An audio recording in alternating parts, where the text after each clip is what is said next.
I'm Afshin Rattansi. Welcome to Going Underground from inside the Indian High Commission in London on a special day for the world's largest democracy. With me is India's current High Commissioner to Britain. Thanks so much, High Commissioner, for inviting us in to this building. What does it mean this day? 70 years since it became a republic. That's right.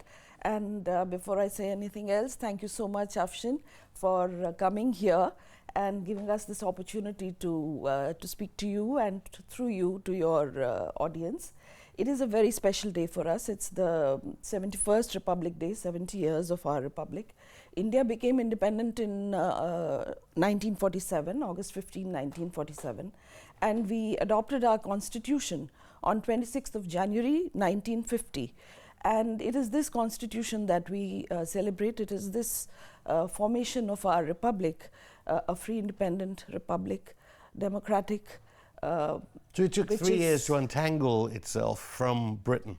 Well, it's not 3 years because it was August of 1947 and January of 1950. And during this period, there were a lot of discussions.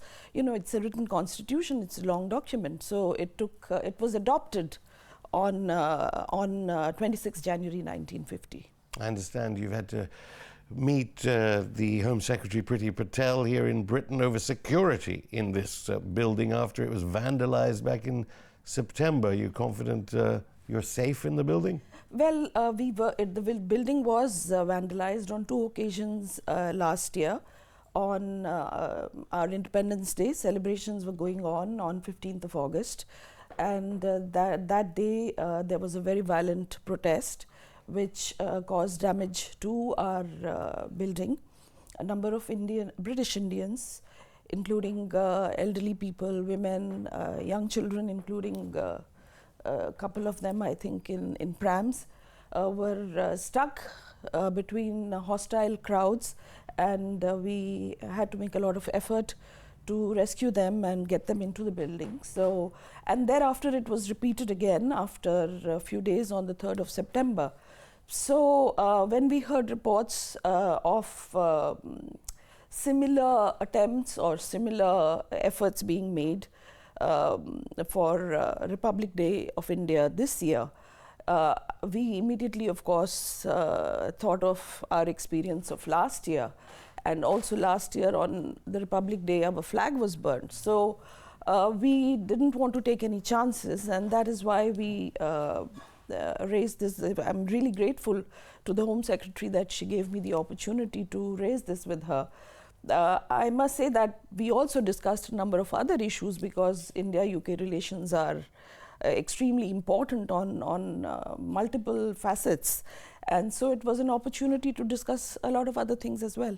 I'll get on to Brexit trade deals in a second, if I may, but presumably these protesters are not protesting India becoming a republic.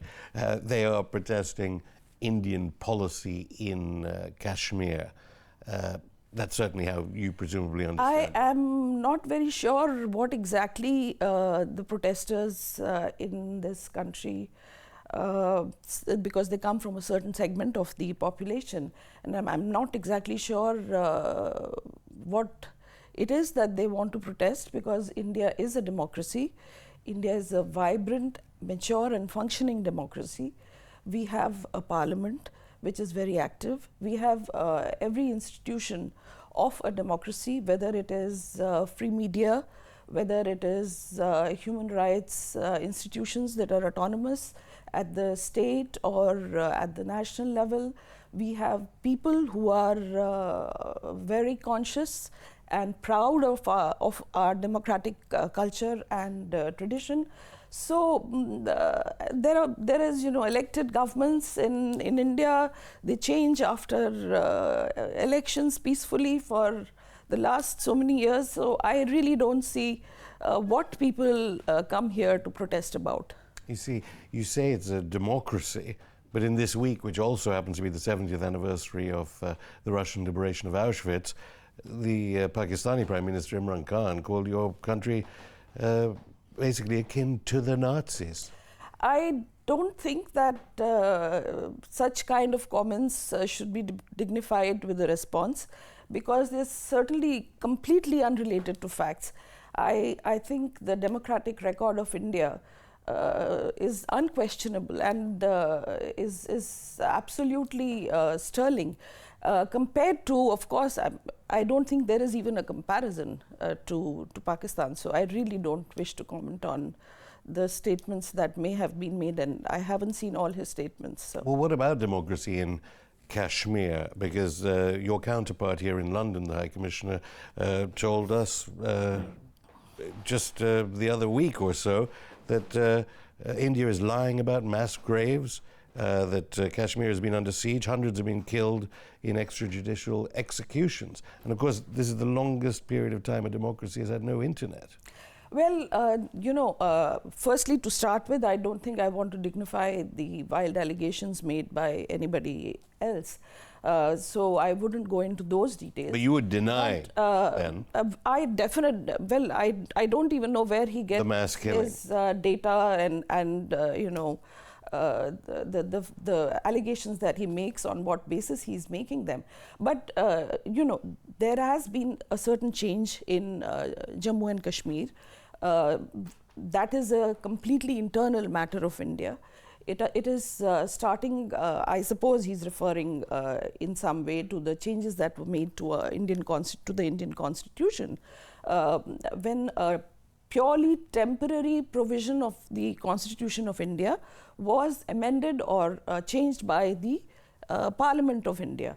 And this change was made with the objective to give better governance and better rights to the people of Jammu and Kashmir and Ladakh. Because Jammu and Kashmir, and of course India as well, have been at the receiving end of cross-border terrorism for 40 years, with 40,000 people innocent people having lost their lives to terrorism.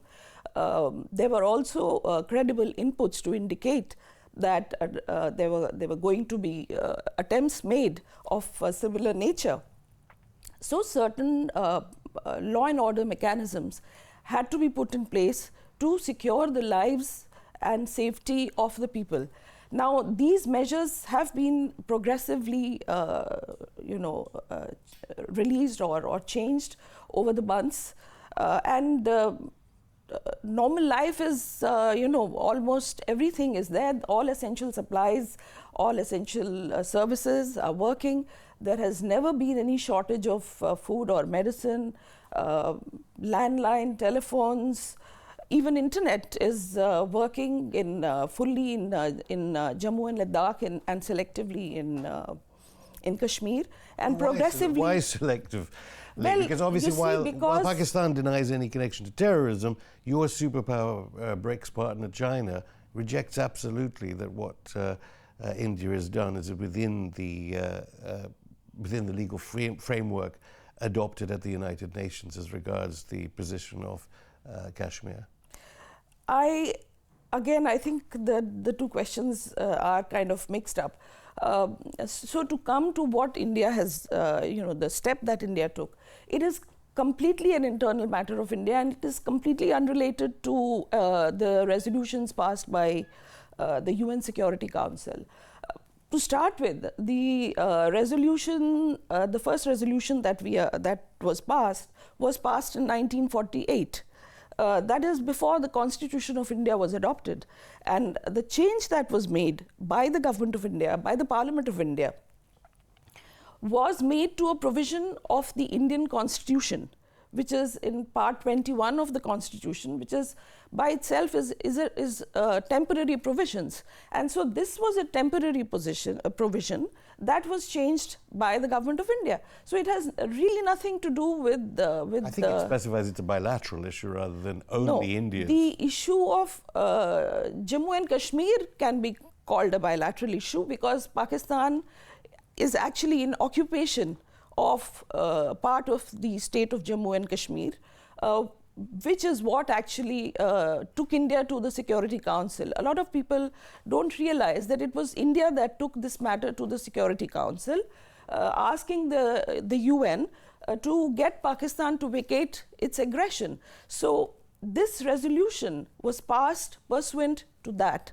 And it first, actually, the first provision of that after establishing of ceasefire was asking Pakistan to vacate its troops and to make the best endeavor to remove the tribesmen and people normally not resident in okay, that was so that was the UN resolution. So that is completely different from this provision provided for certain special status to Jammu and Kashmir. By changing that, what it means is that now, for instance, to give you an example, judgments passed by the Supreme Court of India or laws passed by the Parliament of India can be applicable automatically to Jammu and Kashmir as well. For instance, women in J&K were not allowed to inherit property if they married someone from outside of Jammu and Kashmir, outside of Kashmir. Now that would not be the case.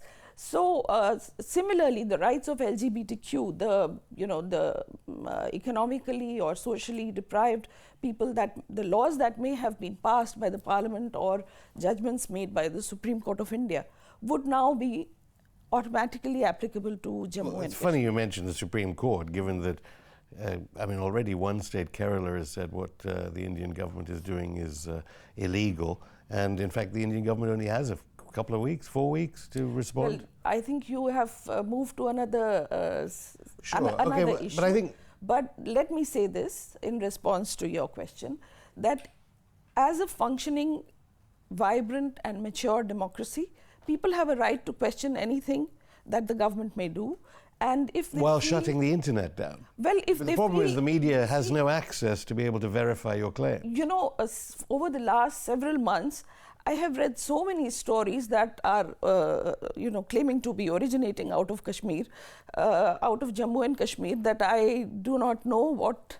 I sometimes wonder what the complaint is about. Yes, there has been,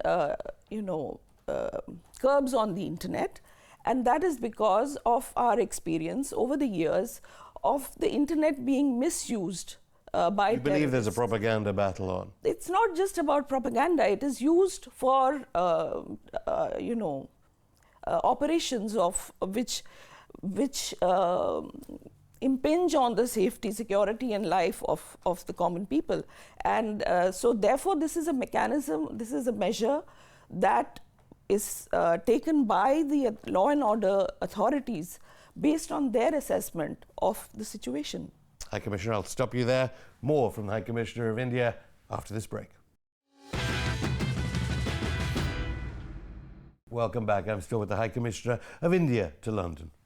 Okay, I do want to get on to British ties and away from this controversy, but I have to raise the National Register of Citizens Act. 2 million Indians reportedly at risk of deportation because they're Muslim? Well, I think there is a lot of propaganda on this issue. The government and the Prime Minister himself have clarified multiple times that there is no Indian citizen who is to be, who's going to be affected by any measures that the government is taking at the moment. The National Register of Citizens is actually not yet even passed by Parliament. That is what has been clarified also by the Prime Minister and by the ministers. And in any case, for anybody who is aggrieved about anything, the access to the independent judiciary is available. So when a matter is before the Supreme Court, it remains sub judice. And it is really not appropriate for me to go into the details of the rightness or wrongness of it. Suffice it to say that people in a democracy have means available to them to question even their own government. Okay. And if people in India go to the Supreme Court, they are simply exercising that right. Okay. Well, the High Commissioner, of course, of Pakistan, your counterpart, rejects a lot of what you just said there. But as to being High Commissioner here in Britain, it's all very well, of course, India being talked about as an economic superpower. Mm-hmm. What's it like being High Commissioner here in Britain? There are obviously very rich diaspora Indians. Yes. And there are disproportionately poor diaspora Indians in this country. What do you make of it here? Well, it's a really exciting time to be living in Britain. I think at any given point of time, India's relationship with the UK is an extremely important relationship. We have multifaceted ties. We have ties that go back a long time. We have a vibrant economic relationship, excellent political relationship. We have cultural ties. We have all kinds of technologies, scientific, all kinds of exchanges that happen between our two countries, which take this relationship forward. In addition, as you mentioned, there is a very large Indian diaspora living in the UK. Almost, well, it's over 1.5 million that of Indian origin people that live in the UK. They have achieved very highly as well. There are 23 members, Indian origin members of the House of Lords. 16 MPs have been elected in the last parliament. Indian origin people are running successful businesses, generating several thousands of jobs. And contributing enormously to the economy. Okay, but as I say, there are disproportionately, actually, people of Indian origin who are not doing as well. But I've got to ask you, when we interview people, politicians, senior politicians from India on our show, whether they be BJP, whether they be from the Congress Party, they talk about British imperialism in India. They talk about the idea that there seems to be a snobbish imperial attitude that lingers on in the British establishment still against Indians, whether they be from the diaspora or from India today, the country with a huge GDP. I haven't seen those interviews, so I don't know exactly what people. Do you think it's for their own constituencies back home? No, I wouldn't say that. Since I haven't even heard it, I wouldn't know what it is aimed at. But I must say that I have, during my stay here, I have always been received with great respect and dignity. And always there has been a very good relationship or equation with the people that I am talking to. So but do you think that is my experience. There's a problem of historical understanding. I mean, we've talked on our program about, on the curriculum here, there will be no teaching of the Bengal famine and Churchill's role in that, for instance. It's not there in the curriculum here. I think that is something I'm not really an expert of. And so I don't know what is taught in the history books of schools in the UK. It's natural, I suppose, that there should be different ways. I mean, different ways when a relationship goes that far back in time. It is natural that people on the two sides look at each other sometimes from a different lens. But that is not to say that today our relationship is not important. Today, sure, India-UK relations are very important. 70 years later, No, it has been important even 70 years earlier. India joined the Commonwealth almost 70 years ago. So. What is the Commonwealth for our international viewers of this, let alone people in Britain? Because people might not even know that there's a conference in 2020 in Kigali, I understand. That's what is the Commonwealth? Rwanda. Commonwealth is an association of 53 countries. It has a population of over 2 billion, GDP of, I think, over 9 trillion US dollars. Most of the members of the Commonwealth are small states and small island states. Though I mean, I kind of meant, what is the role of it? I mean, these are basically countries that were under the rule from London. Most of them, yes. Boris Johnson they are English-speaking countries. It is an excellent platform for engagement amongst people who are committed to democracy, for instance, and development. And this is a good forum for engagement within countries who speak English, or at least majority speak English, and follow a similar kind of value system. India has for the last, what I think, 56 years, a very strong Indian technical and economic cooperation program, which provides every year 14,000 short and long-term courses for capacity building to the developing countries. Not much compared to the world, I have well, to say. certainly. With respect. Within our capacity, that is what we do, and a lot of Commonwealth countries are part of that. Well, as far as Brexit is concerned in this country, very few trade deals have so far been made, albeit the British government would say that's because of the strictures of the withdrawal agreement with Brussels. With any Commonwealth countries, very few deals. Are you already meeting with the British government about a post-Brexit free trade deal with Britain? I haven't met anybody on that as yet, but post-Brexit, there are a number of aspects of our relationship that we have been discussing and we would need to discuss. Let me say this, that UK has identified India as an important economic partner post-Brexit, and we look forward to really engaging with the UK authorities, UK government on many issues that that can help to take our relationship forward.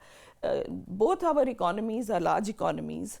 UK is what, 2.744 I think last year trillion dollars, and India was 2.93 I think, or 933 trillion dollars, and on purchasing power parity valued at around 11. So there is a lot of complementarity in our economies, and we hope to really take our relationship forward. I mean, it has to be said, there's more poverty arguably in India than in sub-Saharan Africa in terms of numbers, according to statistics. Having said that, call centres, I understand, are being moved back from India to Britain by some companies. How does India see the trade relationship with Britain? Well, to start with, I think your question is starting off in one direction and going in another direction. So I'm a little bit. So let's look at the trade relationship. Our trade, bilateral trade, including goods and services, is about 25 billion pounds. Is over 25 billion pounds. But there is also a very vibrant economic investment that is there from both countries into the other. It's just India buying up Britain's companies, isn't it? Well, there are a number of Indian. Well, there are a number of Indian companies. To be precise, there are 842 Indian companies, as per a report that was done last year. They have a combined turnover of 48 billion pounds. They paid last year 684 million pounds in corporate tax, and they generated 105,000 jobs. The UK, to my understanding, there are 600 UK companies in India, and they have, I think, close to 27 billion pounds of investment.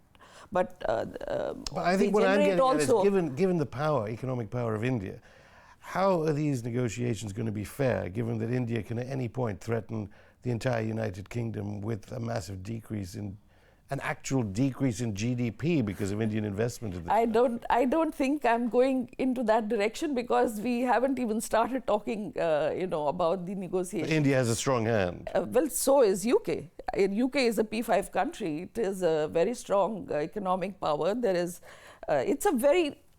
answer your question, India-UK relationship is a very valued relationship. It is valued by both sides, both UK and India. Yeah, but 70 years later, is it the other way around now? Both our countries are committed to taking this relationship forward, and I'm convinced that we will be able to do so, because there are so many complementarities, so many commonalities. We are both committed to democracy and rule of law. and we both understand each other's language. We speak the language of UK, apart from our own languages.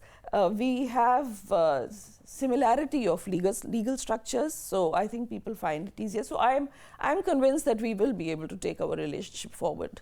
And just finally, more broadly, as a High Commissioner here in London, you know that Britain has strong views on Iran, it has strong views on Venezuela, it has strong views on... As a High Commissioner for India, how do you see India's role in terms of the way Britain sees perceived enemies? Russia, Iran, Venezuela, Syria? I have always believed, and I have maintained and even stated before, that India-UK relationship is very important by itself, on its own strength. Our relationship is bound by ties of economics, politics, culture, etc. And really, I think there is enough maturity in our relationship to value it for what it is and not be affected by what may or may not be the view of another country. High Commissioner, thank you. Thank you so much, Afshan. That's it for the show. We'll be back on Monday with the Commander of British Special Forces, who questions the official British narrative on the 2018 UK bombardment of Syria. See you then.